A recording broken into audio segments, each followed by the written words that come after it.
اعوذ باللہ من الشیطان اللعین الرجیم بسم اللہ الرحمن الرحیم رب اشرح لی صدری ویسر لی امری واحلل عقدۃ من لسانی یفقهوا قولی ان اللہ وملائکتہ یصلون علی النبی یا ایھا الذین آمنوا صلوا علیہ وسلموا تسلیما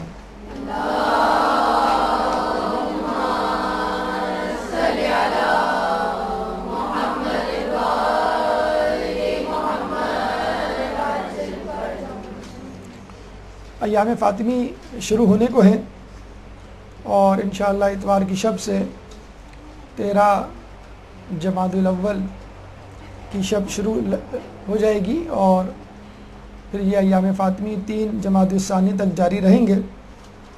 چنانچہ مناسب سمجھا گیا کہ بی بی سیدہ سلام اللہ علیہ کی مناسبت سے ذات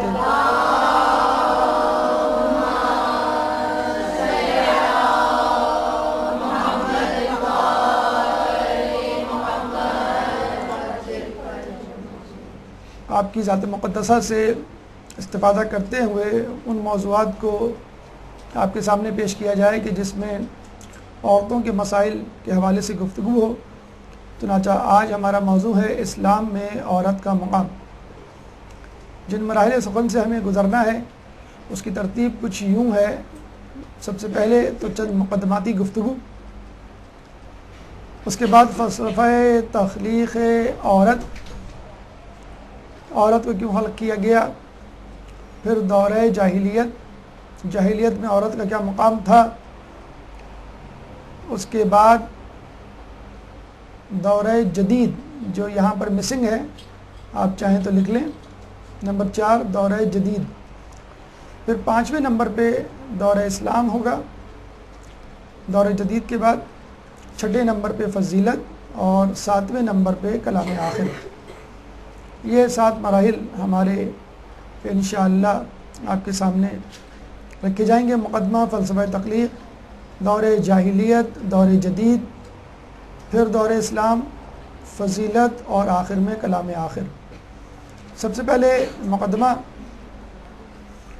بی بی کی شہادت ایام فاطمی کی صورت میں منانے کی وجہ وہ 2 تواریخ ہیں جو آپ کی شہادت سے منسوب ہیں، ایک 13 جمادی الاول کی تاریخ، ایک 3 جمادی الثانی کی تاریخ۔ اب یہ 2 تواریخ بی بی کی شہادت کے حوالے سے کیوں مشہور معروف ہیں، اس کی وجہ کچھ یوں ہے کہ پہلے عربی کے خط کوفی جو کہ مشہور ترین خط تھا، خط کوفی میں نقطے نہیں ہوا کرتے تھے۔ جس طرح ہماری اردو بغیر اعراب کے لکھی جاتی ہے، اسی طرح خط کوفی نہ صرف یہ کہ بغیر اعراب کے بلکہ بغیر نقاط کے لکھا جاتا تھا۔ اب جب لکھنے کی ضرورت پیش آئی 75 یا 95 تو اس کو بغیر نقطوں کے لکھا گیا، اور 75 یا 95 کو بغیر نقطوں کے لکھیں تو وہ کسی بھی صورت میں پڑھا جا سکتا ہے، یعنی 75 کی صورت میں بھی، 95 کی صورت میں بھی۔ اگر 75 سے آپ نقطے نکال دیں اور 95 سے بھی نقطے نکال دیں تو آپ دونوں میں تمیز نہیں کر پائیں گے کہ 75 کہاں ہے، 95 کہاں ہے۔ اور یوں مشہور ہو گیا کہ کچھ لوگوں نے اس کو 75 سمجھا، کچھ لوگوں نے 95 یعنی 95،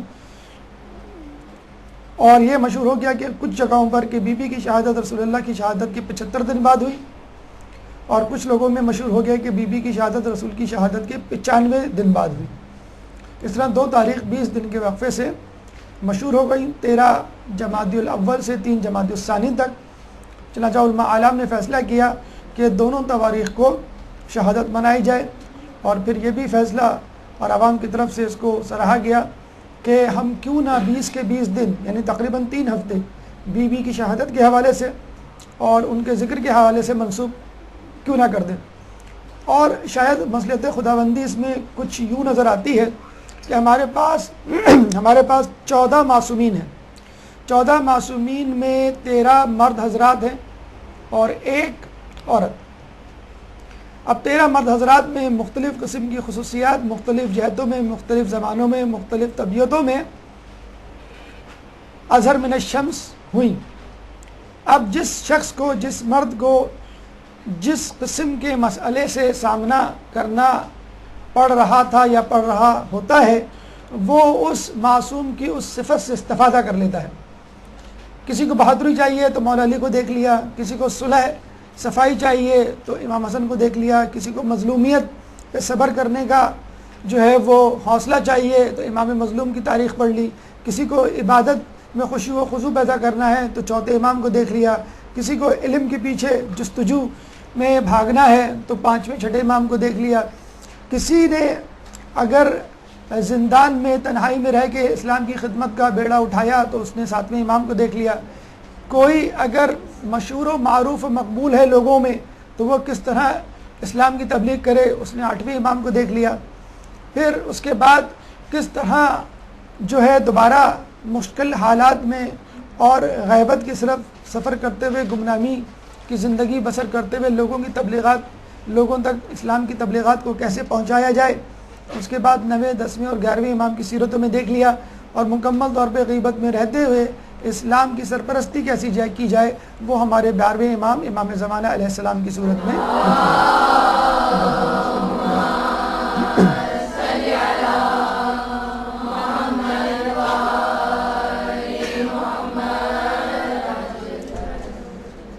چنانچہ بہادری کے لیے، صلح صفائی کے لیے، مشہور اور مقبول ہونے کے حوالے سے، علم کے حوالے سے، عبادت کے حوالے سے، ہر لحاظ سے ہر معصوم کی سیرت میں کوئی نہ کوئی سبق موجود ہے۔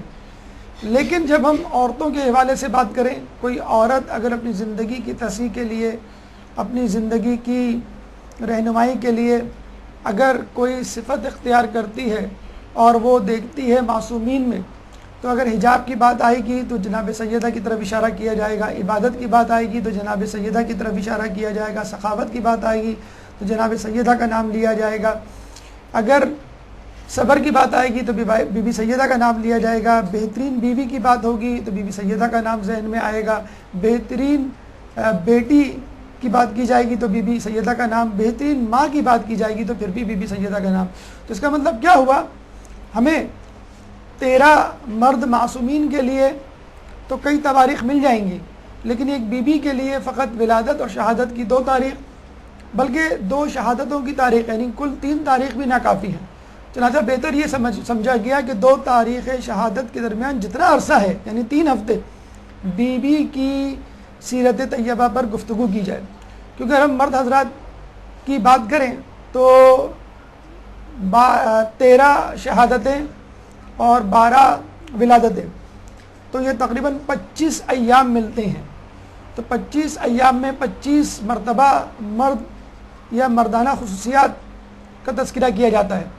تو اگر آپ یہ 20 دن یا 3 ہفتے لے لیں تو اس میں 21 دن آپ کو ملتے ہیں، ولادت کے ملا لیں 22 دن، اب بھی 3 دن کم ہے، تو اس سے بھی زیادہ اگر بی بی کی ولادت ہو تو اس سے بھی زیادہ اگر بی بی کی شہادت کے حوالے سے، بی بی کی سیرت کے حوالے سے گفتگو کی جائے تو وہ کم ہے۔ بہرحال یہ ایک بہت بڑا کارنامہ ہے، یہ ایک بہت بڑا وصف ہے اور ایک یکتا و یگانہ خصوصیات ہے کہ بی بی نے فقط 18 سال کی عمر میں بہترین بیٹی بھی بن کے دکھایا، بہترین بیوی بھی بن کے دکھایا، بہترین ماں بھی بن کے دکھایا۔ اور اسلام میں ایک عورت میں جو خصوصیت رکھی گئی ہے، جو اسلام چاہتا ہے، ہر خصوصیت کو اپنے کمال عروج پر اس مختصر سی زندگی میں بی بی سیدہ نے پہنچایا۔ اب یہ ہماری ذمہ داری ہے کہ ہم کس طرح ان ایام سے کما حقہ فائدہ اٹھاتے ہیں اور بی بی سیدہ کی ذات طیبہ، سیرت مقدسہ سے اپنی زندگی کے لیے قیمتی موتی چنتے ہیں۔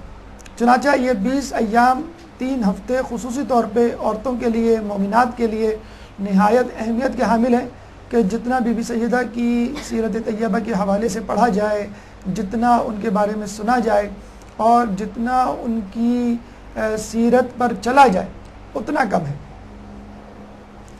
چنانچہ آج ہم اسلام میں عورت کے مقام کے حوالے سے گفتگو کریں گے اور یہ دیکھیں گے کہ آج کل کا انسان کس طرح زندگی گزار رہا ہے۔ یا آج کل کی عورت کس طرح زندگی گزار رہی ہے اور بی بی سیدہ کی تعلیمات کی روشنی میں اس کو کس طرح زندگی گزارنی چاہیے۔ پہلے ایک بات یاد رکھ لیجئے کہ دیکھیں ایک انسان گناہوں کے اعتبار سے مریض ہے، کوئی کم مریض ہے، کوئی زیادہ مریض ہے، چنانچہ ہر شخص کو اپنے اپنے مرض کی فکر ہے۔ کچھ امراض طبیعتوں سے منسلک و مربوط ہوتے ہیں اور کچھ امراض زمانوں سے مربوط اور منسلک ہوتے ہیں۔ کچھ بیماریاں پہلے ہوا کرتی تھی، اب نہیں ہوتی۔ چیچک کی بیماری ہے، تعاون کی بیماری ہے، پہلے ہوا کرتی تھی، اب نہیں ہوتی۔ آج کل کچھ بیماریاں جو پہلے نہیں تھیں، ایڈز کا وائرس ہے، زیکا وائرس ہے، یا کچھ بیماریاں پہلے نادر و نایاب تھیں، آج کل بہت کامن ہے، مثلا کینسر کی بیماریاں۔ تو ہمیں یہ دیکھنا ہے کہ موجودہ دور میں روحانی اعتبار سے، گناہوں کے حوالے سے کون سی بیماریاں، کون سے ایشوز، کون سے مسائل ہیں جن سے آج کل کا انسان دوچار ہے۔ اور جب ہم بی بی سیدہ کی بات کرتے ہیں تو ہم بات کریں گے وہ کون سے مسائل ہیں جن سے ایک عورت نبرد آزما ہے۔ چنانچہ اس مسئلے کو سمجھے اور قبول کرے کہ یہ ایک مسئلہ ہے، یہ ایک بیماری ہے، یہ ایک ایشو ہے، اور اس مسئلے کو بجائے اس کے ٹی وی کے ذریعے، میڈیا کے ذریعے، یا مغربی افکار کے ذریعے، یا ملحد پرستوں کے ذریعے اس مسئلے کو حل کیا جائے، ہمیں چاہیے کہ ہم اپنے مسائل کا حل کے لیے اہل بیت کی طرف رخ کریں۔ خصوصی طور پہ خواتین جو ہے اپنے مسائل کے لیے بی بی سیدہ کی ذات مقدسہ کی طرف رخ کریں۔ لیکن اس سے پہلے دو اہم خبریں آپ کو سنانا مقصود ہے، اور ان دونوں خبروں کا تعلق ہمارے آج کے موضوع یعنی اسلام میں عورت کے مقام سے ہے۔ پہلی خبر میڈیکل سائنس میں محبت کی دریافت۔ ہمیں نہیں معلوم کہ یہ خبر ہے، یہ دریافت ہے یا کوئی سازش ہے، کیونکہ اس قسم کی دریافتیں گاہے بگاہے ہوتی رہتی ہیں، اور اس کو اس طرح اس انداز سے پیش کیا جاتا ہے کہ جس طرح ایک عام آدمی کو اس کی ضرورت ہو، وہ تڑپ رہا ہو، اور پھر اس کو سائنس کے نام پر یہ باتیں سنا کر مسحور کر دیا جاتا ہے، قائل کر لیا جاتا ہے۔ پہلے خبر سن لیجئے اور پھر اس پہ تبصرہ۔ سائنسدانوں نے یہ انکشاف کیا ہے کہ ابھی حالیہ دنوں میں یہ بات دریافت ہوئی ہے، اور اتفاق سے یہ بات ویلنٹائن ڈے کے آس پاس دریافت ہوئی ہے۔ کیا بات دریافت ہوئی ہے؟ کہ انسان میں محبت کرنے کا جذبہ موجود ہوتا ہے، اور صنف مخالف کے حوالے سے کشش موجود ہوتی ہے، اور جب بھی اس کے اندر یہ عشق کا جذبہ پروان چڑھتا ہے تو اس کے برین میں موجود لمبک سسٹم اسٹیمولیٹ ہوتا ہے۔ Limbic system is the part of the brain that is present in the centre of the brain almost. یہ پکچر میں آپ کو نظر آ جائے گا، یہ جتنے بھی پارٹس ہیں یہ لمبک سسٹم کے پارٹس ہیں۔ اس کے ساتھ ساتھ دو ہارمونز ایسے آدمیوں میں انکریز ہوتا ہے، آکسیٹوسن اینڈ ڈوپامن۔ تو stimulation of limbic system and increase amount of oxytocin and dopamine together they manifest the love is there, یعنی انسان کے اندر محبت کا جذبہ کار فرما ہو چکا ہے۔ اور اس کے ساتھ ساتھ دو چیزیں کم ہو جاتی ہیں، that is suppression of serotonin and prefrontal cortex. Serotonin ایک ہارمون ہے جو انسان میں سکون و اطمینان پیدا کرتا ہے، اور اس کے اپوزٹ میں ابھی دو ہارمون آپ نے پڑھے، آکسیٹوسن اینڈ ڈوپامن، جو انسان کے اندر ایکٹیویٹی، تحریک اور ہیجان انگیز جذبات پیدا کرتے ہیں۔ Prefrontal cortex that is the frontal part of the brain, جو کہ عقل کا محور ہے، جو کہ حکمت کا مرکز ہے، جہاں پہ انسان کی سوچ پروان چڑھتی ہے، جہاں پہ وہ اچھے برے میں تمیز، جہاں سے وہ اچھے برے میں تمیز کرنا سیکھتا ہے۔ تو بہرحال یہ دو چیزیں سائنسدانوں نے پیش کی، stimulation of the limbic system, increase amount of oxytocin and dopamine, at the same time decrease amount of serotonin and suppression of prefrontal cortex. اب یہاں ان کو بتلانے کا ان کا مقصد یہ تھا کہ محبت کو بہت اچھوتی چیز نہ سمجھیے، it is some thing very natural, یہ انسان کے جسم میں موجود ہوتی ہے، اور ہر انسان میں کبھی بھی کسی وقت بیدار ہو سکتی ہے۔ نہ جانے کیوں اس قسم کی دریافتوں، سائنسی انکشافات اور مخصوص حالات میں ان دریافتوں کی اپڈیٹنگ یا آگہی سے ہمیں سورہ آل عمران کی آیت نمبر 64 اکثر یاد آ جاتی ہے، قُلْ يَا أَهْلَ الْكِتَابِ تَعَالَوْا إِلَىٰ كَلِمَةٍ سَوَاءٍ بَيْنَنَا وَبَيْنَكُمْ أَلَّا نَعْبُدَ إِلَّا اللَّهَ وَلَا نُشْرِكَ بِهِ شَيْئًا۔ قُلْ يَا أَهْلَ الْكِتَابِ، کہو کہ اے اہل کتاب، تعالو ادھر آ جاؤ، آؤ، إِلَىٰ كَلِمَةٍ اس کلمے کی طرف سواء بیننا و بینکم، جو کہ کامن ہے، مشترک ہے، یکساں ہے ہمارے اور تمہارے درمیان. کون سا کلمہ؟ اللہ نعبد الا اللہ، کہ ہم اللہ کے سوا کسی کی عبادت نہیں کریں گے. ولا نشرک بہ شیئا، اور اس کو کسی کا شریک نہ بنائیں گے. آیت یوں تھی کہ اللہ کی توحید پرستی کے ہم قائل ہو جائیں. کون؟ مسلمان اور نصارہ، اور دونوں مل کر فقط بلکہ یہودی بھی اس میں شامل ہیں کیونکہ اہل کتاب ہیں. اب یہ دونوں مل کر فقط خدا کی بات کریں. اگر خدا کو صحیح طریقے سے پہچان لے تو سمجھ لیں کہ ہمارے آپس کے اختلافات ختم ہو گئے. نہ جانے کیوں سائنسدانوں نے شاید اس آیت کو کچھ الٹا پڑھ لیا ہے. یعنی اللہ کی عبادت کی بجائے انہوں نے اس کو اس طرح پڑھ لیا ہے کہ ہم سائنس کی طرف آئیں. کہو اے اہل کتاب، آؤ اس کلمے کی طرف جو تمہارے درمیان کامن ہے، یعنی سائنس. اور دیکھا جائے اس وقت جو سب سے زیادہ کامن فیکٹر ہے اور مشترکہ بات ہے ہمارے اور اہل کتاب کے درمیان، بلکہ ہر قوم کے درمیان، ہر ملک و ملت اور گروہ مکتبہ فکر کے درمیان، وہ ہے سائنس. آپ لوگوں کو لاکھ آیات اور روایات اور واقعات سنا دیں، لوگ کوئی نہ کوئی اشکال، کوئی نہ کوئی شبہ ظاہر کر دیتے ہیں. لیکن ان کو بتلا دیا جائے کہ یہ بات تو سائنس بھی کہتی ہے تو وہ ایک لفظ نہیں بولتے، خاموش ہو جاتے ہیں. گویا ان کو موسٹ اوتھینٹک روایت مل گئی، گویا ان کو محکمات میں سے ایک محکم آیت مل گئی، گویا ان کے اوپر وہی نازل ہو گئی کہ بس یہ بات ہی سچ ہے، یہ بات حق ہے. تو ہمارے خدا نے تو یہ کہا تھا کہ توحید کی طرف آؤ، اہل کتاب کو اللہ کی طرف بلاؤ. لیکن اب وہ ہمیں سائنس کی دعوت دیتے ہیں، اور وہ دعوت بھی اس لیے دیتے ہیں کہ ہم خود سائنس سے مروب ہیں.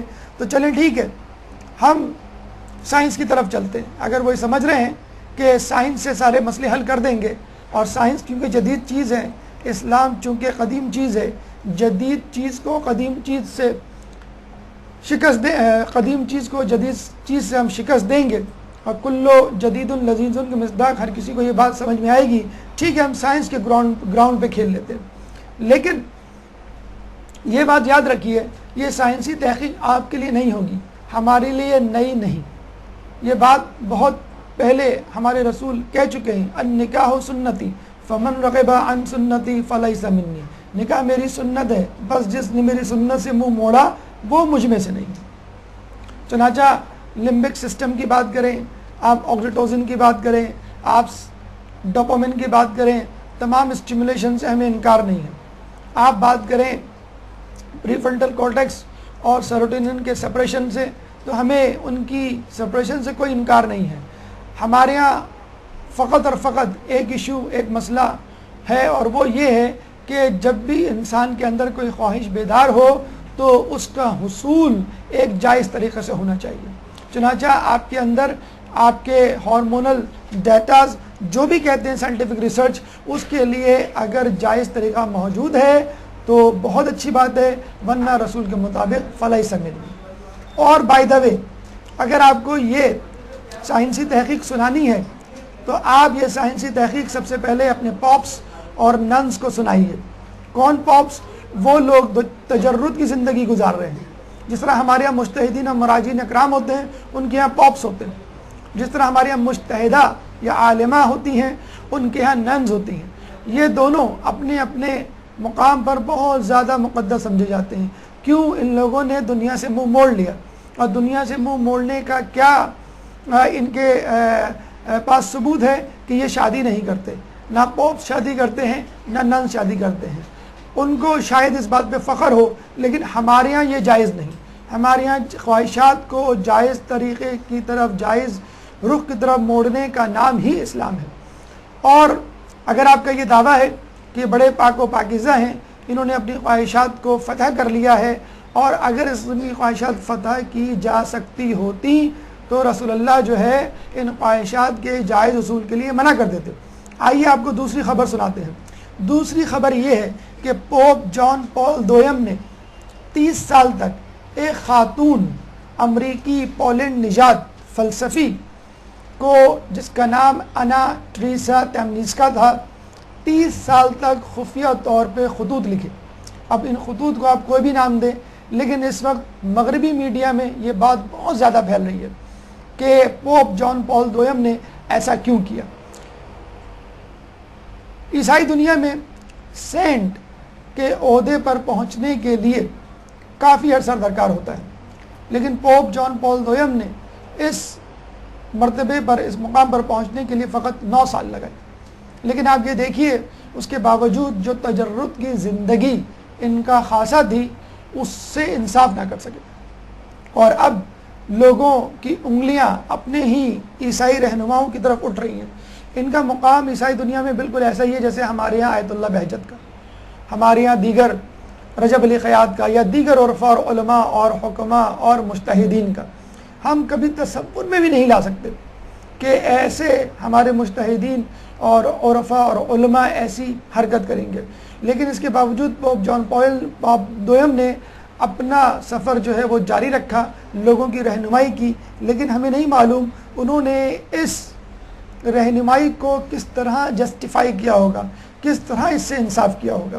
چنانچہ اگر آپ یہ سمجھتے ہیں کہ میڈیکل پوائنٹ آف ویو سے محبت جائز ہے تو ہم بھی یہی سمجھتے ہیں، بشرط یہ کہ یہ ایک قانونی اور شرعی دائرے کار ہو.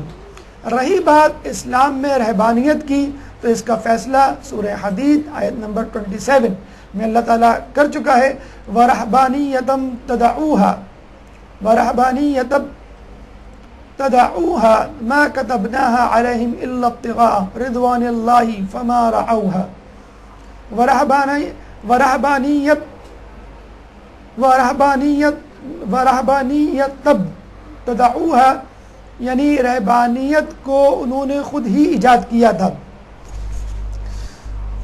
ما كتبناها، اس کو ہم نے ان کے لیے نہیں لکھا تھا، علیہم الا ابتغاء رضوان اللہ، اور انہوں نے اسے خدا کی خوشنودی کے لیے اختیار کیا تھا. فما رعوها، اور پھر انہوں نے اس کی پوری رعایت بھی نہیں کی. تو رہبانیت کس کی ایجاد، کس کی ابتدا، کس کی اختراع ہے؟ خود عیسائیوں کی. وَرَهْبَانِيَّةً تَدْعُوهَا، یعنی خود انہوں نے اختیار کی تھی. اللہ نے ما كتبنا علیہم، اللہ نے نہیں لکھا تھا. جب عیسائی حضرت عیسیٰ علیہ السلام ان کے مطابق مصلوب ہونے کے بعد شرمندہ ہوئے، ہمارے مطابق آسمان پہ اٹھائے جانے کے بعد شرمندہ ہوئے، تو انہوں نے کہا کہ اب ہم اپنے آپ کو اذیتیں دیں گے، تکلیفیں دیں گے، آزمائشوں سے اپنے آپ کو خود سے گزاریں گے تاکہ اللہ تعالیٰ کو ہم پہ، ہمارے اوپر رحم آ جائے. چنانچہ کوئی اپنے گھر میں قید ہو کے بیٹھ گیا، کسی نے جو ہے صحرا میں گوشہ نشینی اختیار کر لی، کوئی پہاڑوں پر چلا گیا، کسی نے اپنے آپ کو درخت سے باندھ لیا، وغیرہ وغیرہ. اس طرح ساری عمر انہوں نے گزار دی، اور اس کے بعد ان کے اندر نفسیاتی اور جسمانی عوارض پیدا ہونے شروع ہو گئے. لوگ ان سے نفرت کرنے لگے. پھر لوگوں نے یہ سوچا کہ ان لوگوں کو ایک جگہ کم از کم اکٹھا کر دیا جائے تاکہ لوگوں کے لیے جگہ ہسائی کا موقع نہ مل سکے. چنانچہ ان کے لیے خانقاہیں بنائی گئیں اور اسپیشل لباس، خصوصی لباس سلوائے گئے.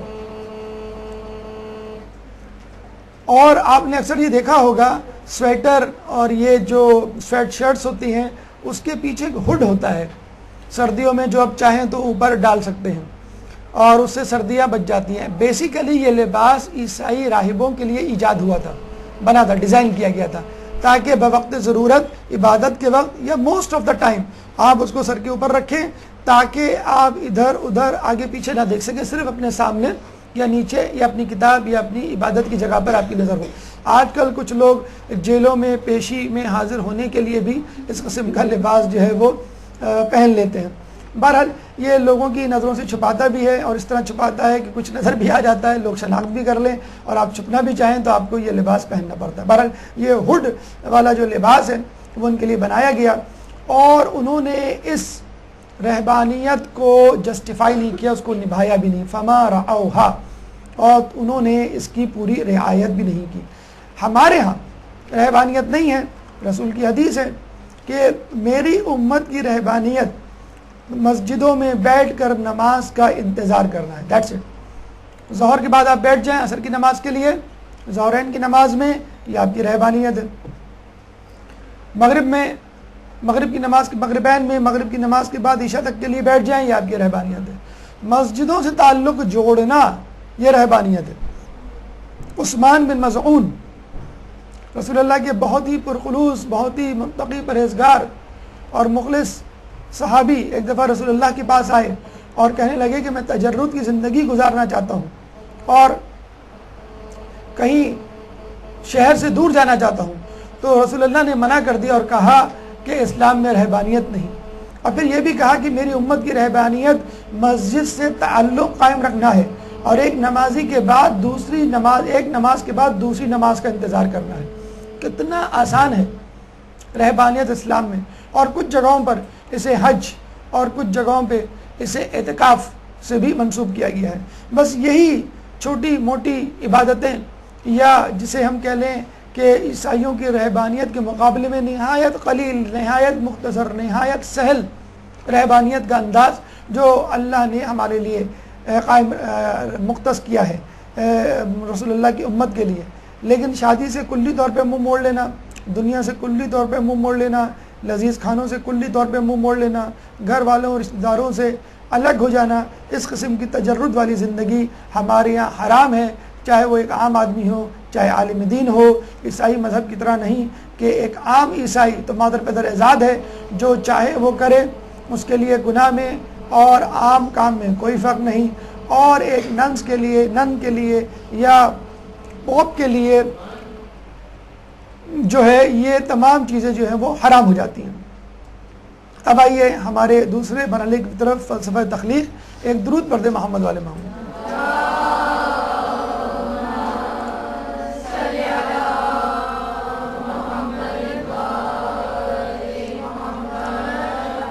اگر ہم عورت کی فلسفہ تخلیق کو ذہن میں رکھ لیں تو ہمیں سمجھ میں آ جائے گا کہ عورت کو کیوں پیدا کیا گیا اور عورت کا مقام کیا ہے.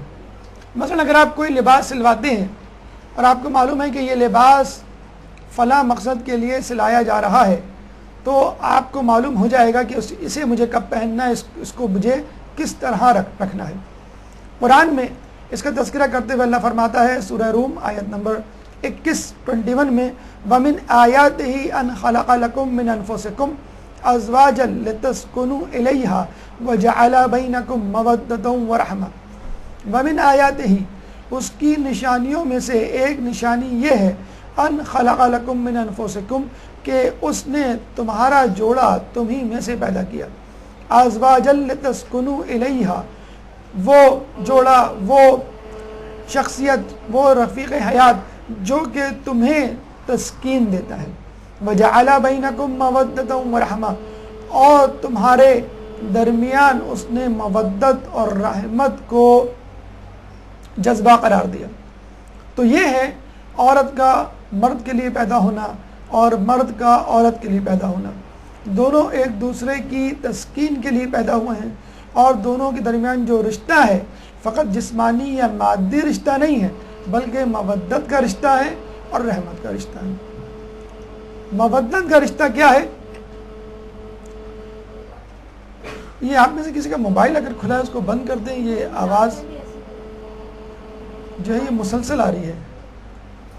تو مودت کا رشتہ وہ رشتہ ہے جس کو ہم محبت سے تعمیر کرتے ہیں. اور مودت کا مطلب ہے ایکسٹریم درجے کی محبت. مودت ٹھیک ہے، ایکسٹریم درجے کی محبت. اور یہ محبت ایک دو طرفہ جذبہ ہوتا ہے، یعنی مرد میں بھی ہوگا اور عورت میں بھی ہوگا، میاں میں بھی ہوگا، بیوی میں بھی ہوگا. جبکہ رحمت کا رشتہ یہ یک طرفہ ہوتا ہے. اس کی مثال یوں دی جائے کہ جب آدمی شادی کرتا ہے یا شادی کے اچھے دن جب ہوتے ہیں تو دونوں ایک دوسرے کی ضرورت ہوتے ہیں. اگر کسی ایک پہ برا وقت پڑا تو دوسرے کی آزمائش ہوتی ہے، جس پہ پڑا ہے اس کی تو آزمائش ہے ہی، لیکن جو اس کے ساتھ ہے رفیق حیات اس کی بھی آزمائش ہے. مثلا میاں کو کوئی بیماری ہو گئی جس کی وجہ سے طویل عرصے تک وہ بیڈ پر آ گیا، اب بیوی کو اس کی نگہداشت کرنی پڑی. اگر یہ آیت کو ذہن میں رکھا جائے تو بہت آسان کام ہے اس کی نگہداشت، اس کی تیمارداری. لیکن اگر فقط یہ ذہن میں رکھا جائے کہ تسکین کا ذریعہ یعنی مادی تسکین یا روحانی تسکین، تو شاید پھر نباہ کرنا مشکل ہو جائے. اسی طرح اگر عورت بیمار ہو جائے تو مرد اس کی تیمارداری کرتا ہے، مرد اس کو جو ہے وہ دلاسے دیتا ہے، تسلی دیتا ہے اور اس کی کیئر کرتا ہے. تو اللہ نے دونوں کا رشتہ فقط مادی لذت کے لیے نہیں بنایا، بلکہ دونوں کے درمیان ایک رحمت کا رشتہ بھی رکھا ہے. مودت یاد رکھیے دو طرفہ ہوتی ہے، یعنی ایکسٹریم شدید قسم کی محبت کو ہم مودت کہتے ہیں، اور کبھی رحمت کی بنیاد پر ہوتی ہے، اور یہ رحمت جو ہے یک طرفہ ہے۔ مثلا اس کی مثال ہم دے سکتے ہیں کہ ماں باپ آپ پہ رحمت کرتے ہیں، چاہے آپ ان کی فرما برداری کریں یا نافرمانی کریں، دونوں صورتوں میں وہ آپ پر مہربان ہوں گے، بس یہ کہلاتی ہے رحمت۔ اسی طرح اللہ اپنی مخلوقات پر رحمان و رحیم ہے، یعنی آپ اس کی فرما برداری کریں یا نافرمانی کریں، دونوں صورتوں میں وہ آپ کے اوپر رحم کرے گا۔ حضرت ایوب علیہ السلام کی تیمارداری ان کی بیوی رحمہ کے ذریعے اس کی ایک بہترین مثال ہے۔ حضرت ایوب علیہ السلام کے بارے میں کہا جاتا ہے اللہ تعالیٰ نے ان کو بے شمار نعمتوں سے نوازا تھا۔ 4000 ان کے پاس اونٹ تھے، 4000 ان کے پاس بھیڑیں تھیں، 2000 ان کے پاس گائیں تھیں، اسی طرح سینکڑوں غلام تھے، بیویاں تھیں اور بچے تھے۔ 10 بچے تھے ان کے، 7 لڑکے 3 لڑکیاں، 4 بیویاں تھیں، سینکڑوں غلام تھے، ہزاروں جو ہے وہ مویشی تھے، اور ہزاروں ایکڑ پر مشتمل زرعی اراضی تھی جس پہ ان کے جو ہے وہ کھیت تھے۔ 40-80 سال تقریباً انہوں نے اس طرح اللہ تعالیٰ کی نعمتوں سے لطف اندوز ہوتے ہوئے زندگی گزاری، اور وہ اللہ کا شکر ادا کرتے تھے۔ صبر ایوب تو انہوں نے 7 سال کیا جب وہ بیمار پڑے، 80 سال تو انہوں نے شکر کیا۔ اصولاً تو شکر ایوب سے ان کو یاد کیا جانا چاہیے، لیکن ان کو صبر ایوب سے یاد کیا جاتا ہے۔ کیوں؟ نعمتوں پہ شکر کرنا آسان کام ہے، لیکن زحمتوں پہ صبر کرنا انتہائی مشکل کام ہے۔ چنانچہ جب شیطان ان کو دیکھتا تو بہت حسد کرتا، ایک دفعہ غصے میں اللہ کے پاس گیا اور کہنے لگا ایوب اگر آپ کی حمد بجا لاتا ہے تو فقط اس وجہ سے کہ آپ نے اس کو نوازا ہے، اگر آج آپ اس سے نعمتیں چھین لیں تو وہ آج سے آپ کا شکر ادا کرنا بند کر دے، بلکہ آپ کی عبادت بھی ترک کر دے۔ اللہ نے کہا کہ میں تجھے ایوب کو دی گئی نعمتوں پر دسترس کی صلاحیت دیتا ہوں، یعنی تو چاہے تو چھین لے، میں تجھے آزادی دیتا ہوں۔ چنانچہ جب اس نے یہ سنا تو فوراً بھاگا گیا، ان کے کھیت کھلیانوں کو آگ لگانی شروع کی، ان کے غلاموں کو مارنا شروع کیا، اور یوں ایک کے بعد ایک مصیبتیں ایوب علیہ السلام پہ آنے پڑی، اور مصیبتیں اس طرح پڑیں جیسے تسبیح کے دانے ٹوٹتے۔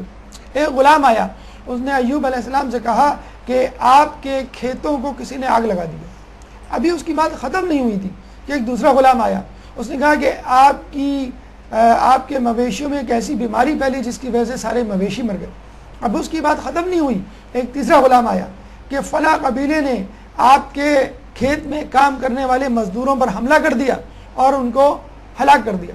ابھی اس کی بات ختم نہیں ہوئی، ایک اور غلام آیا، اس نے کہا کہ جس گھر کے چھت کے نیچے آپ کے بیٹے بیٹھ کر کھانا کھا رہے تھے اس گھر کی چھت گر گئی اور سارے بیٹے ہلاک ہو گئے۔ پھر ایک اور غلام آیا، اس نے کہا کہ آپ کی 4 بیویوں میں سے 3 بیویاں مر چکی، فقط ایک بیوی بچی۔ اور یوں حضرت ایوب علیہ السلام سے ایک ایک کر کے ساری نعمتیں زائل ہو گئی۔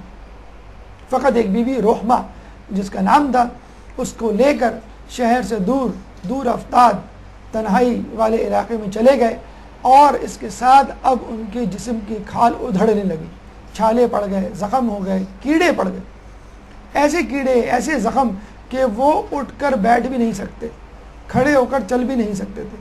ان کی بیوی بیچاری جس نے اپنی زندگی کو ملکاؤں کی طرح، شہزادیوں کی طرح گزارا تھا، اب وہ گھروں میں نوکرانیوں اور کنیزوں کی طرح کام کرتی تھی، اور اس سے جو پیسے ملتے وہ ایوب علیہ السلام کی بیماری، اس کی دوا اور ان کی غذا پر خرچ ہو جاتے تھے۔ چنانچہ 7 سال اس طرح گزر گئے۔ 7 سال بعد اس نے جب ایوب علیہ السلام سے کہا کہ آپ اللہ سے دعا کیوں نہیں کرتے، ایوب علیہ السلام نے کہا کہ تم کو معلوم ہے اللہ نے ہمیں 80 سال نعمتوں سے سرفراز کیا، تو کیا فقط 7 سال میں اس کی طرف سے آنے والی مصیبتوں پر رحم نہیں کروں؟ لیکن بہرحال بیوی تھی، اور اس کو اپنے شوہر کی بیماری کو دیکھ کے بڑا ترس آتا تھا۔ ایک دفعہ شیطان نے اس کے کان میں یہ بات ڈال دی کہ دیکھو تم ایک قربانی کرو، اور قربانی کے جانور کو میرے نام سے قربان کرو، اللہ کے نام سے قربان نہیں کرنا۔ اگر تم نے ایسا کیا تو پھر میں اللہ کی طرف سے دی گئی نعمتیں دوبارہ تم کو دلوا دوں گا۔ چنانچہ بیوی اس کی باتوں میں آ گئی اور اس نے جا کے ایوب علیہ السلام کو یہ کہا تو ایوب علیہ السلام بہت ناراض ہوئے اور غصے میں کہا کہ اب تم بھی میرے پاس سے چلی جاؤ. چنانچہ بیچاری وہ چلی گئی تو ایوب علیہ السلام کے پاس ان کی تیمارداری کے لیے بھی کوئی نہیں تھا, کھانا دینے کے لیے بھی کوئی نہیں تھا. چنانچہ ایوب علیہ السلام نے کہا اے اللہ تو نے مجھے 80 سال اتنی زیادہ نعمتوں سے نوازا, اب اس بیماری کی وجہ سے میں اس حالت پر پہنچ گیا ہوں. انہوں نے یہ نہیں کہا کہ تو نے مجھے اتنے عرصے نعمتیں دی اور اب کچھ عرصے سے تو نے زحمتیں مصیبتیں نازل کرنا شروع کر دی ہیں. اللہ کا نام نہیں لیا. جب شکر کی بات آئی, جب نعمتوں کی بات آئی تو اللہ کا نام لیا کہ اللہ 80 سال تو نے مجھے دیا, اب اس بیماری کی وجہ سے, نام نہیں لیا. یہ نہیں کہا کہ اللہ تو نے یہ بیماری بھیجی, یہ کہا کہ اللہ اس بیماری کی وجہ سے میں اٹھ بھی نہیں سکتا, کھانا بھی نہیں کھا سکتا, بس تو نے جو نعمتیں دی تھیں جس طرح پہلے دی تھی اب بھی مجھے اس قابل بنا دے کہ میں اپنی زندگی کو صحیح طور پہ گزار سکوں. اللہ تعالیٰ کو حضرت ایوب علیہ السلام کا یہ صبر اور یہ ادا بہت پسند آئی. چنانچہ آپ کو وہ تمام سہولیات, وہ تمام نعمتیں دوبارہ دے دی گئی. تو یہ تھا حضرت ایوب کا صبر اور اس کے ساتھ آپ کی بیوی رحمہ کی رحمت جس کا اللہ تعالیٰ نے تذکرہ کیا. آپ کے سامنے ابھی سورہ روم کی آیت نمبر 21 کو پیش کیا. سورہ روم میں اللہ نے فرمایا کہ وَجَعَلَ بَيْنَكُمْ مَوَدَّةً وَرَحْمَةً, کہ ہم نے تمہارے درمیان رحمت اور مودت کا رشتہ رکھا.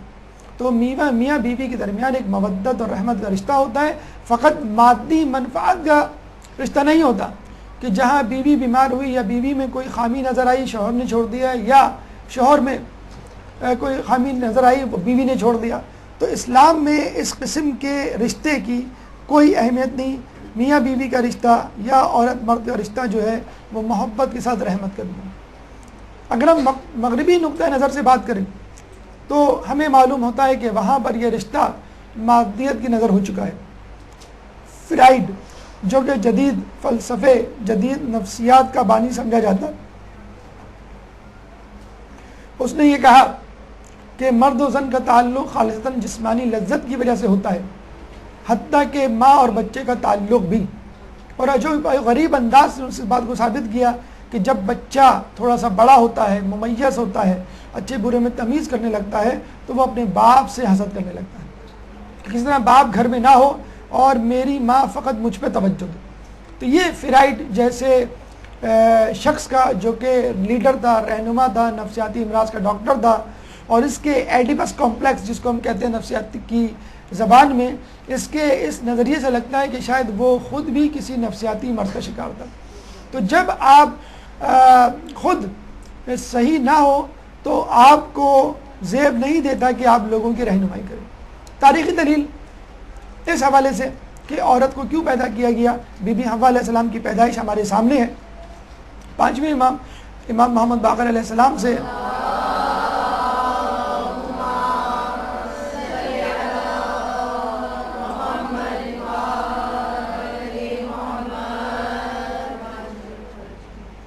پوچھا گیا کہ یہ جو لوگ کہتے ہیں کیا یہ صحیح ہے, یعنی کہ حوا علیہ السلام کو آدم علیہ السلام کی پسلی سے پیدا کیا گیا.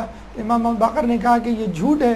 حوا علیہ السلام کو آدم علیہ السلام کے لیے جو مٹی اللہ نے رکھی تھی, جو مٹی بچ گئی تھی آدم علیہ السلام کو بنانے کے بعد, اس مٹی سے تخلیق کیا, اور اس کو تخلیق کرنے کا مقصد ہی آدم علیہ السلام کو مانوسیت, انسیت فراہم کرنا تھا.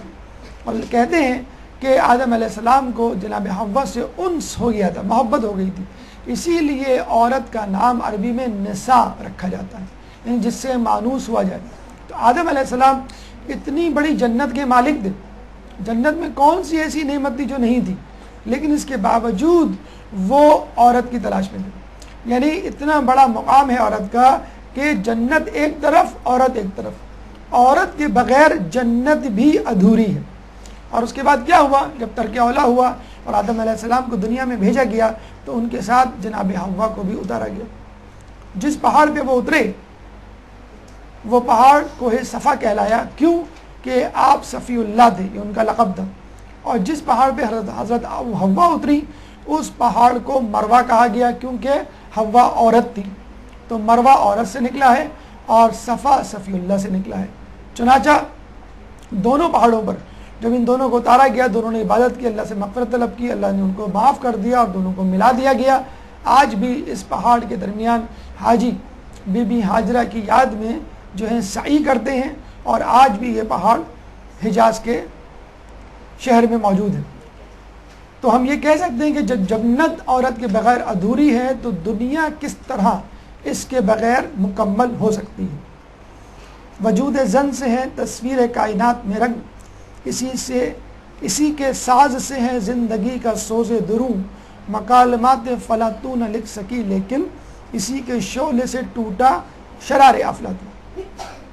غیر اسلامی نظریہ کہ عورت مرد کی پسلی سے پیدا ہوئی ہے، چنانچہ اسے سیدھا کرنے کی کوشش نہ کرنا، اگر کرو گے تو ٹک سے ٹوٹ جائے گی، یہ سارے نظریات باطل ہیں۔ یہ ان لوگوں کے نظریات ہیں جنہوں نے اہل بیت کی طرف رجوع نہیں کیا اور کبھی بھی جو ہے ان سے رہنمائی نہیں لی۔ جب اہل بیت سے آپ رہنمائی نہیں لیں گے تو اسی طرح ٹک ٹک کر کے آپ آگے بڑھنے کی کوشش کریں گے اور پھر بعد میں اپنی غلطیوں کی معافی مانگا کریں گے۔ لیکن ہمارے یہاں مسئلہ کیا ہے، ہم نے کبھی عورت کو صحیح سمجھنے کی کوشش کی، مردوں کی میں بات کر رہا ہوں، نہ ان کی جو ہے حوصلہ افزائی اور تعریف تو دور کی بات، کبھی ان کا حق ماننے کے لیے آپ نے جو ہے وہ آواز نہیں اٹھائی۔ ایک صاحب تھے، ان کی بیوی بھی خوبصورت، ان کی جو ہے گھرداری بھی بہت بہترین، کھانے پکانے کی ماشاءاللہ جو وہ ایکسپرٹ، یعنی کون سی ایسی خوبی تھی جو ان کی بیوی میں نہ ہو۔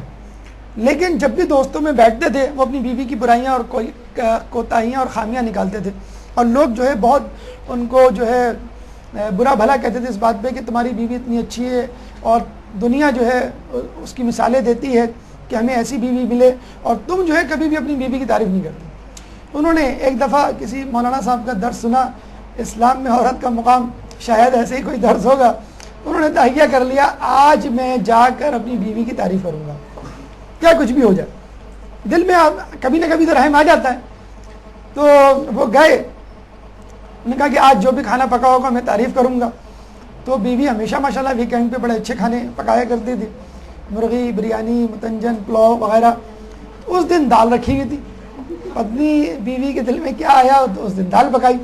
اب انہوں نے کہا میں تو قسم کھا کے آیا ہوں کہ میں تو آج تعریف کروں گا۔ انہوں نے کہا کوئی بات نہیں، میں نے اتنے عرصے سے بریانی قورمے کی تعریف نہیں کی، آج میں دل پہ پتھر رکھ کر دال کی تعریف کر دیتا ہوں۔ تو بڑی مشکل سے وہ لقمہ اتار دے، ہر لقمے کے بعد ایک جو ہے کلمہ تعریف بلند کر دے، ماشاءاللہ کیا خوب دال بنائی ہے، کیا کہنے ہیں، اللہ تعالیٰ نے کیا فن دیا ہے۔ اچھا بیوی کا نام بھی نہیں لے رہے، بار بار یہ کہہ رہے ہیں اس کو کہ جس نے دال بنائی، میں کیا تعریف کروں اس شخص کی، دل چاہتا ہے وہ ہاتھ چوم لوں کہ جس نے یہ دال بنائی ہے۔ بیگم کچھ دیر تو سنتی رہی، پھر غصے میں کچن میں جا کے بیلن اٹھا کے لے آئی کہ میں تمہیں 10 سال سے قورمہ اور بریانی کھلا رہی ہوں، کبھی تعریف نہیں کی، آج پڑوسن نے دال بھیج دی۔ تو جو ہے بعض اوقات نیکی بھی جو ہے وہ انسان کے گلے پڑ جاتی ہے۔ تو اتنے عرصے بعد ان کو تعریف کرنا یاد آئی، اور وہ کیا بات کہیں کہ صحیح غلط بال پہ صحیح شاٹ ان کو جو ہے وہ لگانا پڑ گیا۔ خیر عورتیں بھی کم نہیں ہیں، کاؤنٹر کر دیں، یہ نہ ہو کہ آپ بڑے مزے سے جا کے اپنے گھر والے کو یہ لطیفہ سنائیں۔ ان کے لیے بھی ایک لطیفہ یاد کر لیجئے۔ ایک شوہر تھے، وہ بہت امپریس کرتے تھے اپنی بیگم کو، کبھی بن سنور کے امپریس کرتے، کبھی کھلونے وہ تحفے لا کے امپریس کرتے، کبھی اپنے کارنامے سنا کے، لیکن ان کی بیگم کبھی امپریس نہیں ہوتی۔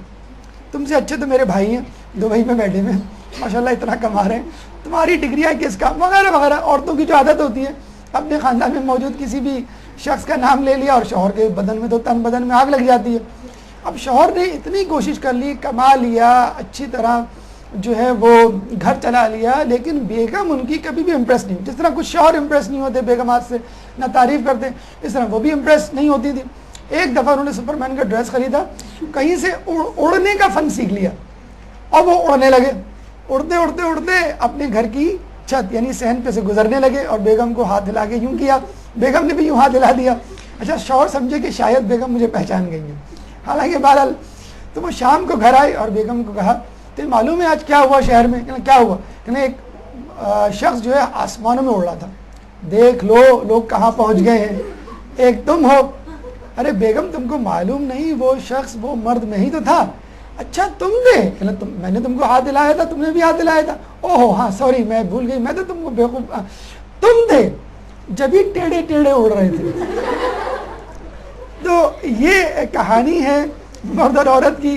نہ مرد تیار ہے عورت کو جسٹیفائی کرنے کے لیے, حوصلہ افزائی کرنے کے لیے, نہ جو ہے وہ عورت تیار ہے. اس سے پہلے کہ اسلام میں عورت کا کیا مقام ہے, ہمیں دور جاہلیت کی طرف جانا پڑے گا, جس سے ہمیں بہت اچھی طرح واضح ہو جائے گا اسلام نے عورت کا کیا مقام رکھا ہے. لیکن ایک چھوٹا سا وقفہ, اس کے بعد ہم اپنی بات مکمل کریں گے. درود پڑھ دیں محمد والے.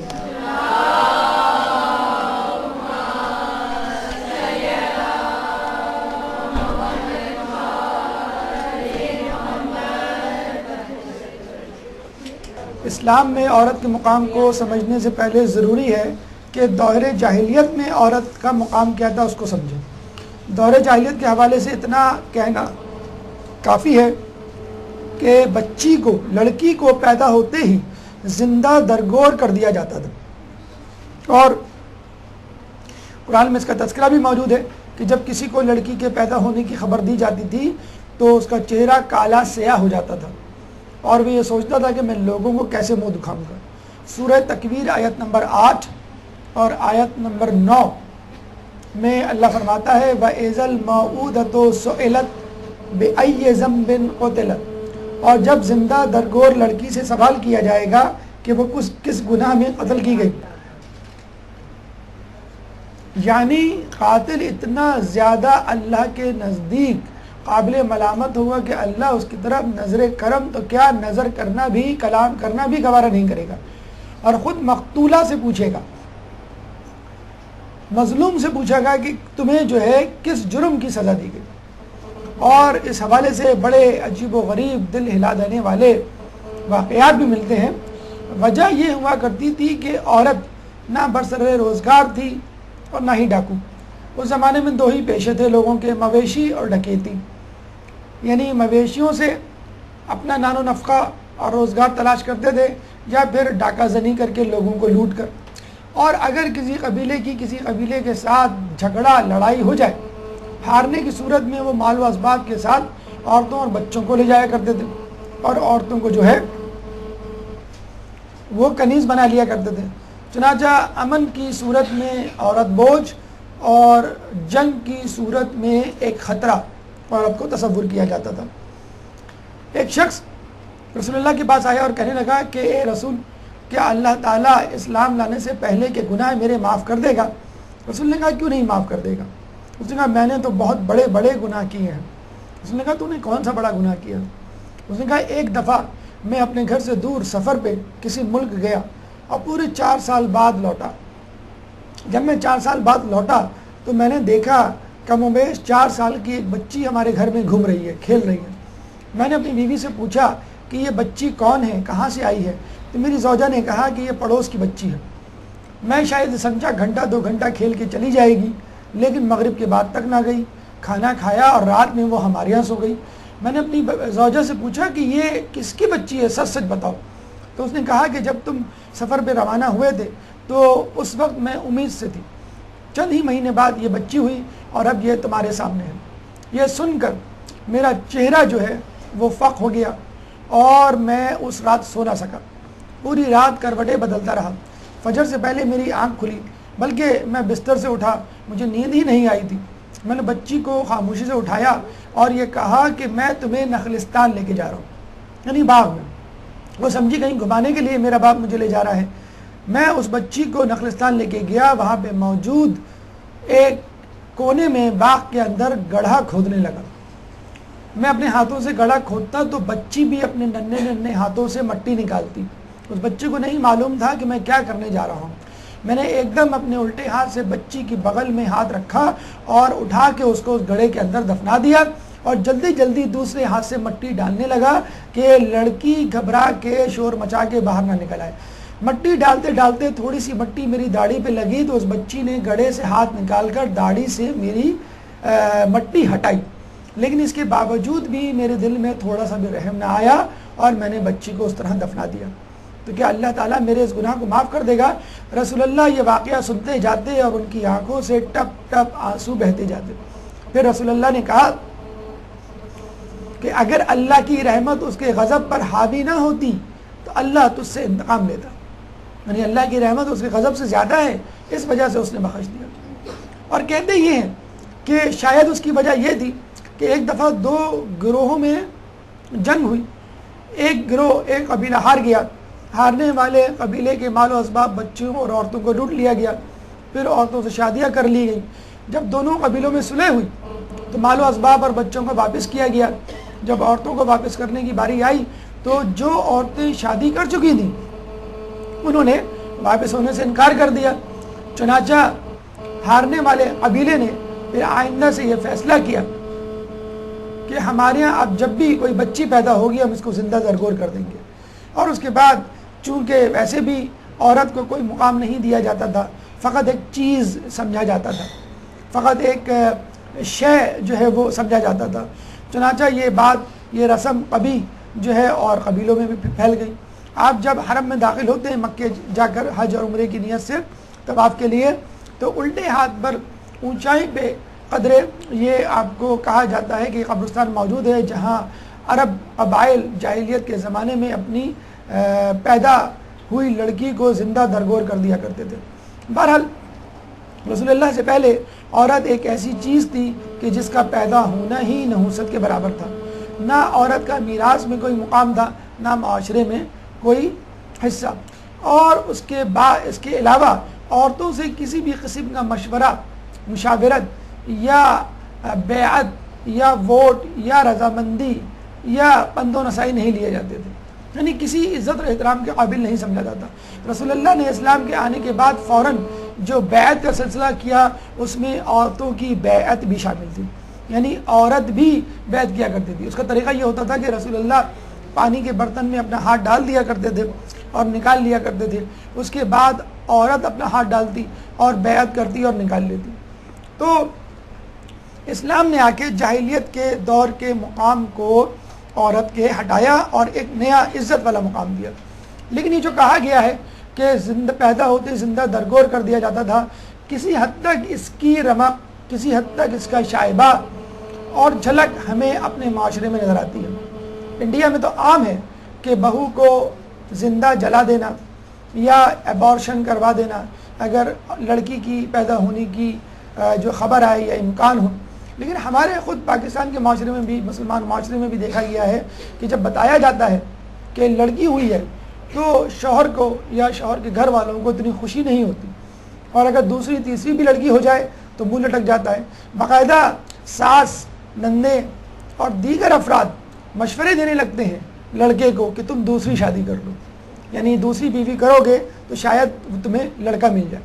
تو ان لوگوں کے لیے جو دوسری شادی اس نیت سے کرتے ہیں کہ شاید دوسری بیوی سے لڑکا ہو جائے، ان کے لیے ایک میڈیکلی پروف تحقیق ہے، کوئی روایت اور آیت نہیں جس میں آپ اشکال یا تعویلات گھڑ سکیں. ایک بالکل اسٹریٹ فارورڈ ریسرچ ہے. Sex is determined by Y chromosome. مرد کے اندر وائی اور ایکس کروموسوم ہوتا ہے اور عورت کے اندر ایکس کروموسوم ہوتا ہے. اور Y chromosome is the chromosome which determines the sex of the baby, کہ بیبی گرل ہوگا یا بیبی بوائے. تو اگر بیبی گرل ہو رہی ہے تو اس کا، یا بوائے ہو رہا ہے، جو بھی کہا یہ جاتا ہے کہ اگر مرد کے بھائی زیادہ ہوں گے تو لڑکا ہونے کا چانس زیادہ ہے، اور لڑکے کی بہنیں زیادہ ہوں گی تو لڑکی ہونے کا چانس زیادہ ہے. بہرحال فیملی اورینٹڈ یہ فنامنا ہے. تو اگر لڑکا ہوتا ہے تو بھی اس کا ذمہ دار مرد ہوتا ہے، اور لڑکی ہوتی ہے تو بھی اس کا ذمہ دار مرد ہوتا ہے، کیونکہ sex is determined by the Y chromosome, اور یہ مرد ہے جس کے بعد وائی کروموسوم ہوتا ہے. تو اگر لڑکی نہیں ہو رہی تو شوہر کو بیوی بدلنے کا اختیار نہیں، لیکن وائس ورثہ کہا جا سکتا ہے، لیکن ایسا ہوتا نہیں ہے الحمدللہ. دور جدید، اگر جاہلیت کے دور میں عورت کو زندہ درگور کر دیا جاتا تھا تو کیا دور جدید نے، مغرب نے اور استعمار نے عورت کو کوئی بہت بلند مقام دیا ہے؟ ڈنڈورا تو بہت پیٹا جاتا ہے کہ اسلام نے چادر اور چار دیواری کے نام پر عورت کو مقید کر دیا، لیکن مغرب نے چادر اور چار دیواری سے نکال کر عورت کو عریاں کر دیا. عورت کو جو ہے وہ بے نقاب نہیں کیا بلکہ بے لباس کر دیا، اور تمام جو عزت و عفت و حیا اور شرم جو اس کا اصل زیور تھی وہ اس سے چھین لیا۔ لیکن اس کے لیے ہمیں ذرا تاریخی پس منظر میں جانا پڑے گا۔ 1850 میں یورپ میں صنعتی انقلاب آیا، فیکٹریز لگیں، کمپنیز لگیں اور نت نئی ایجادات وجود میں آئیں۔ اب جو چیز ایک انسان سے 10 دن میں بنتی تھی وہ مشین ایک دن میں بنا دیا کرتی تھی۔ چنانچہ پروڈکشن عروج پر پہنچی۔ جب پروڈکشن عروج پر پہنچی تو اس کے لیے مارکیٹ تلاش کی گئی، اور پھر امریکہ نے، یورپ نے، خصوصی طور پہ انگلینڈ نے 1900 میں ایشیا، افریقہ اور لاطینی امریکہ کے ملکوں کو اپنی غلامی میں لے لیا اور ان پروڈکٹس کو وہاں بیچنا شروع کر دیا۔ انگلینڈ کی آمدنی اوسطاً ہر فرد کی 10 ٹائمز 10 گنا زیادہ بڑھ گئی، اور اس میں آدھی دنیا شامل ہو گئی۔ اور یہ کہا جاتا تھا کہ انگلینڈ کی سرزمین میں سورج غروب نہیں ہوتا۔ اور جب ان پروڈکٹس کو بیچنے کی باری آئی تو ضروری سمجھا گیا کہ لوگوں کو اپنی غلامی میں لیا جائے، اور جب یہ غلامی کو ریزسٹ کیا گیا ان ملکوں کے ذریعے جو بہتر پوزیشن میں تھے، مثلا آسٹریا، مثلا جرمنی، تو پہلی جنگ عظیم وجود میں آئی جس میں امریکہ، یورپ کی ممالک ایک طرف تھے اور جرمن، آسٹریلیا اور دیگر ممالک دوسری طرف تھے۔ چنانچہ 1918 میں پہلی جنگ عظیم ہوئی جس میں 2 کروڑ لوگ مارے گئے۔ اس کے بعد 1945 میں دوسری جنگ عظیم ہوئی جس میں 6 کروڑ لوگ مارے گئے۔ اب آپ یہ بتائیے کہ جو لوگ 8 کروڑ لوگوں کو مروا دیں، کیا وہ دہشت گرد کہلانے کے قابل نہیں؟ اور یوں جب مردوں کی کمی ہوئی تو عورتوں کی قطاریں لگ گئیں جابز حاصل کرنے کے لیے، کیونکہ ان کے گھر میں مرد نہیں تھے، فقر و فاقہ شروع ہو گیا۔ اور پھر کیا ہوا؟ یہی ہے فرنگی معاشرے کا کمال، مرد بیکار و زن تہی آغوش۔ یعنی یہ فرنگی معاشرے نے ہمیں کیا دیا کہ مرد کو بیکار کر دیا، عورتوں کو جابز اور روزگار دے کے، اور عورت کی گود خالی کر دی۔ جب عورت جاب کرے گی، نوکری کرے گی، تو اس کو بچے پالنا ایک جھنجھٹ اور ایک جنجال نظر آئے گا۔ تو عورتیں دفتروں میں نظر آنے لگی اور مرد گھروں میں نظر آنے لگے۔ اب ظاہر سی بات ہے کہ عورتوں میں وہ کمپیٹنسی، وہ قابلیت، وہ استطاعت نہیں تھی جو مرد بھاری بھرکم مشینیں جو ہے چلا کر کیا کرتے تھے، چنانچہ وہ آؤٹ پٹ نہیں ملنے لگی۔ دوسری بات، جب عورت گھر سے غائب ہوئی تو مرد نے وہ حق ادا نہیں کیا بچوں کی پرورش اور نگرانی کا جو ایک عورت ادا کرتی ہے۔ آپ دیکھ لیں، مرد اگر گھر میں ہو تو وہ اپنے اخبار پڑھنے میں مصروف ہوگا، ٹی وی دیکھنے میں مصروف ہوگا، یا اپنے دفتری کاموں میں مصروف ہوگا۔ بچوں کی نگہداشت یا ان کی پرورش وہ ویسے نہیں کر سکتا جس طرح عورت کرتی ہے۔ چنانچہ بچے مرد گھروں میں بگڑنے لگے اور عورتوں نے آفیسز میں فتنے پھیلانے شروع کر دیے، اور باقاعدہ ایک ریسرچ ہوئی جس میں کہا گیا کہ بچوں میں جرائم میں اضافہ اسی وجہ سے ہو رہا ہے کہ عورتیں گھر میں موجود نہیں ہیں، مرد کے ہونے کے باوجود بچوں کی پرورش ویسے نہیں ہو پا رہی جس طرح ہونی چاہیے۔ عورت اس کے بعد بیماریوں کا مرکز بن گئی اور مرد جو ہے وہ بیکار ہو گئے۔ اب یہاں تک مذاق بن چکا ہے کہ ڈیلیوری کے لیے عورت کو میٹرنل لیو کم دی جاتی ہیں، باپ کو یعنی شوہر کو پیٹرنل لیو زیادہ دی جاتی ہے۔ مارک زکربرگ جو کہ فیس بک کا فاؤنڈر ہے، 3 مہینے کی چھٹیوں کے بعد واپس آیا ہے ابھی پچھلے ہفتے، کیونکہ اس کے یہاں بیٹی کی پیدائش ہوئی ہے، تو اس نے 3 مہینے کی چھٹیاں لی ہیں۔ یعنی مطلب بیوی کی ڈیلیوری تھی اور چھٹی جو ہے وہ میاں نے لی۔ بہرحال لینی چاہیے چھٹیاں، کو اس میں کوئی مذائقہ نہیں ہے، لیکن جو معاملہ ہے وہ بالکل الٹا ہو گیا ہے کہ عورت کو گھر سے نکال کے غیر ضروری طور پہ، اگر مجبوری ہے تو اس میں کوئی ایسا مذائقہ نہیں ہے، اپنے علم کو، اپنی قابلیت کو استعمال کر رہی تو کوئی ایسا مذائقہ نہیں ہے۔ لیکن آپ یہ بھی تو دیکھیے، جو عورت کی آزادی کا راگ الاپ رہے، 100 سال پہلے امریکہ میں عورت کو ووٹ ڈالنے کا حق نہیں تھا۔ 100 سال پہلے جو حق اسلام نے 1400 سال پہلے عورت کو دے دیا کہ تمہارا ووٹ ہے، تمہاری بیعت ہے، تمہاری مشاورت ہے، تمہاری میراث ہے، اس عورت کو امریکہ میں، نیو یارک سٹی میں، دیکھیں یہ پہلے عورتوں کا لباس ہوا کرتا تھا۔ جو عورت آج مغرب میں نظر آتی ہے وہ عورت نہیں ہوا کرتی تھی 100 سال پہلے۔ تو دیکھا جائے نہ یہ عیسائیت کا خاصہ ہے نہ اسلام کا، بلکہ یہ جو مادیت پرستی ہے اور یہ لوگوں میں فتنے پھیلانے والے لوگ ہیں، دجالی لشکر کے جو سرخیل ہیں، انہوں نے اس بے لباسی بے حجابی کو عام کیا ہے۔ تو جو لوگ آزادی نسواں کی بات کرتے ہیں وہ پہلے یہ تو بتائیں کہ یہ آزادی نسواں کا نعرہ انہوں نے کتنے سال پہلے سیکھا؟ 100 سال پہلے، اور ہمارے ہاں یہ نعرہ 1400 سال پہلے موجود تھا۔ عورت صدر نہیں بن سکتی، عورت وزیر اعظم نہیں بن سکتی، عورت کسی کمپنی یا بینک کی ڈائریکٹر نہیں بن سکتی، ووٹ نہیں دے سکتی، یہ فقط 100 سال پہلے خود امریکہ جیسے جدید معاشرے میں موجود تھا۔ موجودہ صورتحال کیا ہے؟ موجودہ صورتحال کیا بہتر ہو گئی ہے؟ جی نہیں۔ عورت اس وقت آفیسز میں شو پیس بن چکی ہے۔ جب عورت 1945 میں مردوں کے فقدان کی وجہ سے، ان کی اموات کی وجہ سے دفتروں میں آئی، اس کے بعد 70s اور 80s میں لڑکے بڑے ہونا شروع ہوئے اور مردوں کو دوبارہ ہائر کرنا شروع کیا جانے لگا، تو اب یہ فکر ہوئی کہ اس عورت کو دفتروں سے کیسے نکالا جائے۔ اب عورت ایک مرتبہ گھر سے باہر نکل جائے تو اس کو تیر کمان سے نکلے ہوئے تیر کی طرح واپس نہیں لایا جا سکتا، چاہے وہ مجبوراً یا ضرورتاً نکلی ہو۔ اب وہ نکل گئی تو نکل گئی، چنانچہ عورت گھر جانے کے لیے تیار نہیں، چنانچہ انہوں نے اسی کمپنی میں، انہی دفاتر میں ایسے کام، ایسی ویکنسیز کریٹ کرنا شروع کی کہ جو عورت ہی کو سوٹ کرتی تھی، مرد کو نہیں۔ مثلاً بن ٹھن کے لوگوں کو اسمائل دے کر اپنی کلائنٹیج انکریز کرنا، عورت کے لیے ریسپشنسٹ کا عہدہ بنایا گیا، عورت کے لیے تاکہ کلائنٹس کو خوش، بائرز کو خوش کیا جا سکے۔ سیلز گرل کا جو ہے وہ عہدہ بنایا، کام بنایا گیا۔ سیکریٹریز کا عہدہ بنایا گیا تاکہ باس کو خوش کیا جا سکے۔ ایئر ہوسٹسز کا عہدہ بنایا گیا تاکہ پیسنجرز کو خوش کیا جا سکے۔ چنانچہ ہر مقام پہ ایسی جگہوں پہ عورت کو رکھا گیا کہ جہاں وہ زیب و زینت کر کے لوگوں کا دل لبھا سکے اور کلائنٹیج میں اضافہ کر سکے۔ اور جو پروڈکٹیوٹی ہے، مطلب جو ایک پروفیشن ہوتا ہے، ڈاکٹر یا انجینئر یا ٹیچر یا بزنس وومن، ان عہدوں سے عورتوں کو ایک سازش کے تحت ہٹایا گیا اور ان کے ذہن میں یہ بات ڈالی گئی، یہ پروفیشن اور یہ کام آپ کے مطلب کا نہیں ہے۔ آپ کے مطلب کا تو کام یہ ہے کہ آپ بن ٹھن کے آفیسز میں آئیں اور لوگوں سے اسمائل کر کے بات کریں تاکہ آپ لوگوں کو اپنے بزنس کی طرف متوجہ کر سکیں۔ آپ خود کراچی میں ملٹی نیشنل بینکس یا ملٹی نیشنل کمپنیز میں چلے جائیں، وہاں پہ عورتوں کا حلیہ اور مردوں کا حلیہ دیکھ لیجیے۔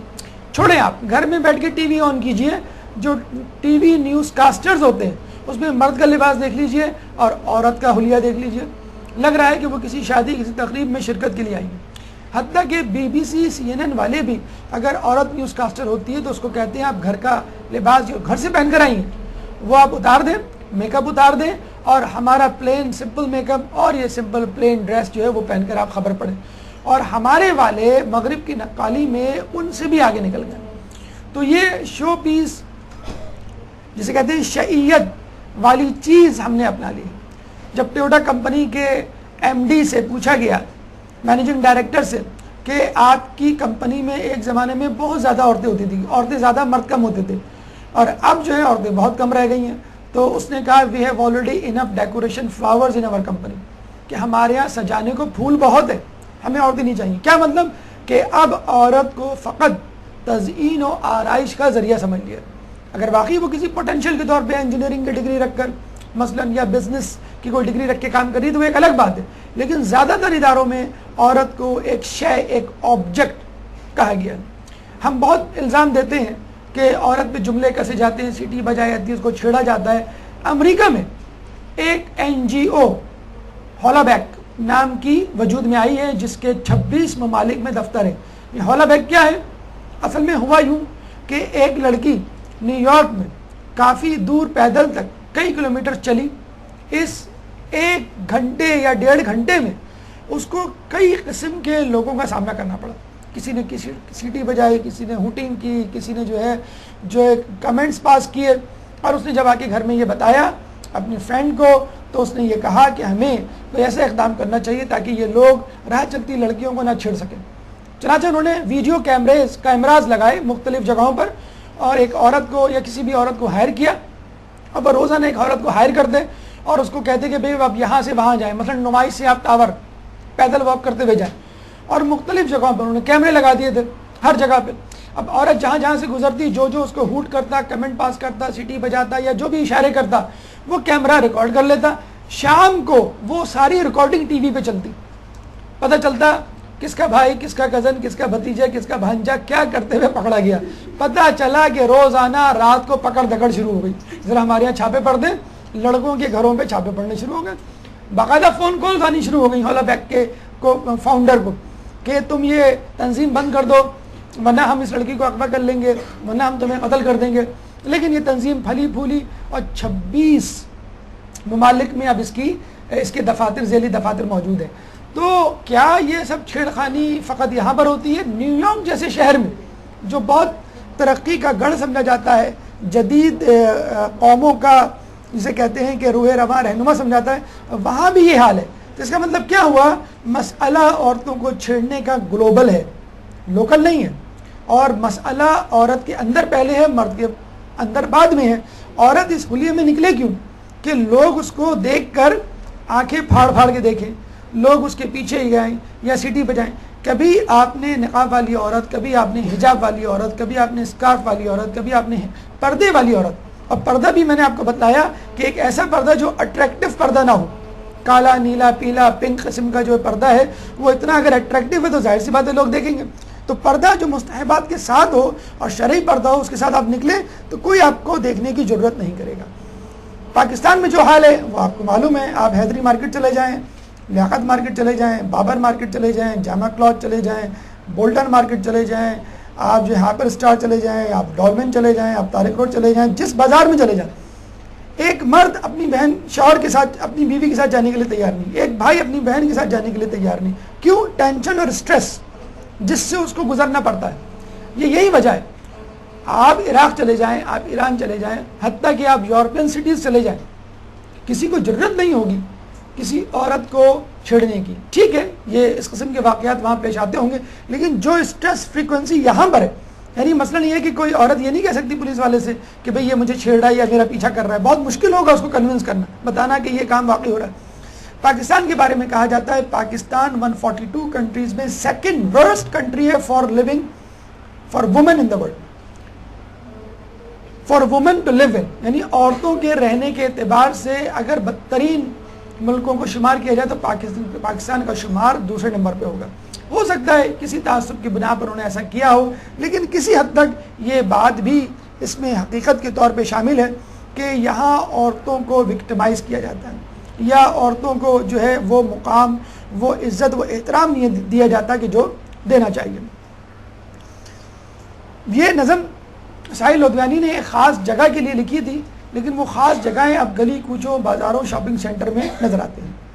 یہ کوچے، یہ نیلام گھر و دلکشی کے، یہ لٹتے ہوئے کارواں زندگی کے، کہاں ہیں محافظ خودی کے، ثنا خوان تقدیس مشرق کہاں ہے. مدد چاہتی ہے یہ حوا کی بیٹی، یشودا کی ہم جنس رادھا کی بیٹی، پیغمبر کی امت زلیخا کی بیٹی، ثنا خوان تقدیس مشرق کہاں ہے. امام خمینی فرماتے ہیں کہ اسلام نے عورت کو شیعیت کے درجے سے نکال کر ایک مستقل شخصیت عطا کی ہے. یعنی عرب کے جاہل معاشرے نے بھی ایک شے سمجھا اور ایک بیکار چیز، بیکار شے سمجھا. مغرب نے ایک کام کی شے سمجھا لیکن ایک شو پیس، ایک ڈیکوریشن پیس کے طور پہ اس کو استعمال کیا. اور اسلام نے اس کو شخصیت دی ہے، ماں کی شخصیت دی ہے، بیٹی کی شخصیت دی ہے، ایک زوجہ کی شخصیت دی ہے، شریک حیات کی شخصیت دی ہے. دور اسلام جب آیا تو اس نے بحیثیت ماں کہ عورت کے لیے کہا کہ تیرے رب کا یہ فیصلہ صادر ہو چکا ہے کہ تم لوگ اس کے سوا کسی کی عبادت ہرگز نہ کرو اور ماں باپ کے ساتھ حسن سلوک سے پیش آؤ. یعنی جہاں جہاں توحید کی دعوت، وہاں وہاں والدین کے ساتھ حسن و سلوک کرنے کی دعوت. ایک شخص آیا رسول کے ساتھ پاس کرنے لگا، میرے گناہ بہت زیادہ ہیں، میں کیا کروں؟ آپ نے کہا کہ تم اپنے ماں باپ، تمہارے ماں باپ میں سے کوئی زندہ ہے؟ اس نے کہا ماں تو مر چکی، باپ زندہ ہے. تو آپ نے کہا تم باپ کی خدمت کرو. جب وہ چلا گیا تو رسول اللہ نے کہا کہ اگر اس کی ماں زندہ ہوتی تو یہ کام اس کے لیے اور بھی آسان ہوتا، یعنی گناہ اس کے بہت جلدی بخش دیے جاتے ہیں. امام خمینی فرماتے ہیں کہ ماں کی آغوش سب سے بڑا مدرسہ ہے. جس میں بچہ تربیت پاتا ہے وہ جو کچھ ماں سے سنتا اور سیکھتا ہے اس سے مختلف ہے جو وہ اپنے استاد سے سنتا ہے. یعنی بحیثیت ماں ایک عورت اپنے بچے کو جو کچھ سکھاتی ہے وہ اس استاد سے بھی زیادہ مؤثر ہوتا ہے جو استاد اس کو مدرسے میں یا اسکول میں سکھاتا ہے. تو یہ وہ رتبہ ہے کہ جس کے لیے کہا گیا کہ جنت ماؤں کے قدموں تلے ہے. یہ نہیں کہا کہ جنت ماؤں کی گود میں ہے، جنت ماؤں کے ہاتھوں میں ہے، جنت ماؤں کے دلوں میں ہے یا سر میں ہے. نہیں، ایک ایسی چیز جس کی ماں جیسی مقدس ہستی کے سامنے کوئی حیثیت نہیں، قدموں تلے ہے، بحیثیت بیٹی. رسول فرماتے ہیں کہ اگر کسی شخص نے 2 بچیوں کی پرورش کی یہاں تک کہ بلوغت کو وہ پہنچ گئی تو وہ قیامت کے دن میرے ساتھ اس طرح ہوگا. پھر آپ نے 2 انگلیوں کو جوڑ کر بتایا، انگشت شہادت اور بیچ کی انگلی، یعنی اتنا مجھ سے قریب ہوگا وہ شخص جس نے 2 بچیوں کو پایا، یعنی اس کی 2 بچیاں ہوئیں اور اس نے ان کی پرورش کی اور ان کا نکاح کیا، ان کی شادیاں کی. ہمارے یہاں عورت کی، لڑکی کی پیدائش پہ جو منہ بنایا جاتا ہے اس سے سارا ثواب آپ کا ختم ہو جاتا ہے. تو لڑکی کی پیدائش پہ مغموم، اداس ہونے والے افراد اس حدیث کو اپنے ذہن میں رکھیں تو انشاءاللہ اللہ کے رسول نے جو ان سے وعدہ کیا ہے کہ تمہیں میری صحبت، میری مصابحت اور میرا پڑوس نصیب ہوگا، وہ پورا ہوگا. بحیثیت بیوی کیا یہ کافی نہیں کہ جب آپ شادی کرتے ہیں تو آپ کا شریک حیات آپ کے لیے نصف الدین لے کر آتا ہے، اور کچھ حدیث کے مطابق 2/3 دین. بہرحال شادی شدہ کی 2 رکعت نماز غیر شادی شدہ کی 70 رکعت نماز کے برابر ہے. کتنا آسان ہو جاتا ہے دین شادی کے بعد، کتنا آسان ہو جاتا ہے دین عورت کے حصول کے بعد. آخر میں اس بات پہ اپنی گفتگو کا اختتام کہ جب رسول اللہ کو جناب سیدہ کی پیدائش کی خبر دی گئی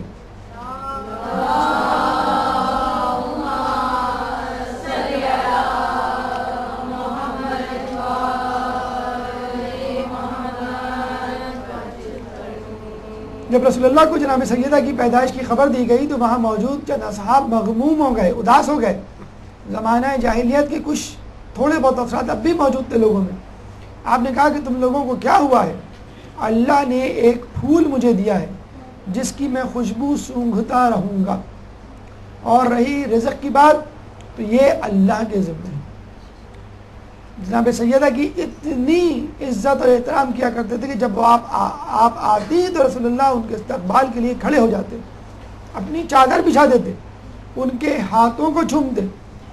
وہ بیٹی کے جس کو ام حبیبہ کا لقب خود رسول اللہ نے دیا، جب سفر پہ جاتے تو سب سے آخر میں جناب سیدہ سے مل کر جاتے، اور جب سفر سے واپس آتے تو بی بی سیدہ سے سب سے پہلے ملتے، کہ جس کے دروازے پر رسول اللہ نے آیت تطہیر کی تلاوت 6 مہینے تک کی اور مرتے دم تک کی. وہ در کہ جس پر ملک الموت بھی اجازت لے کر آتا تھا.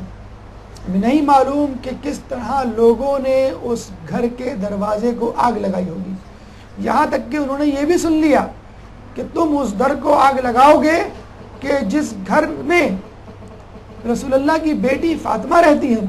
تو جواب ملا ہوا کرے، اور پھر ان شقی لوگوں نے آپ کے در کو آگ لگائی، اور بی بی سیدہ نے ان لوگوں کے لیے بد دعا کی اور یہ کہا کہ میں مرتے دم تک نماز کے بعد تم لوگوں کے لیے بد دعا کروں گی اور تم سے کبھی کلام نہیں کروں گی، اور ان لوگوں کو میری میت میں بھی نہ آنے دیں گے. اور اس بات پر عمل کرتے ہوئے اس دنیا سے رخصت ہوئی. اللہ لعنت اللہ علی القوم الظالمین. اس گفتگو سے متعلق اگر آپ کے ذہن میں کوئی سوال ہے تو آپ کر سکتے ہیں. قبل السوالات بھرپور صلوات.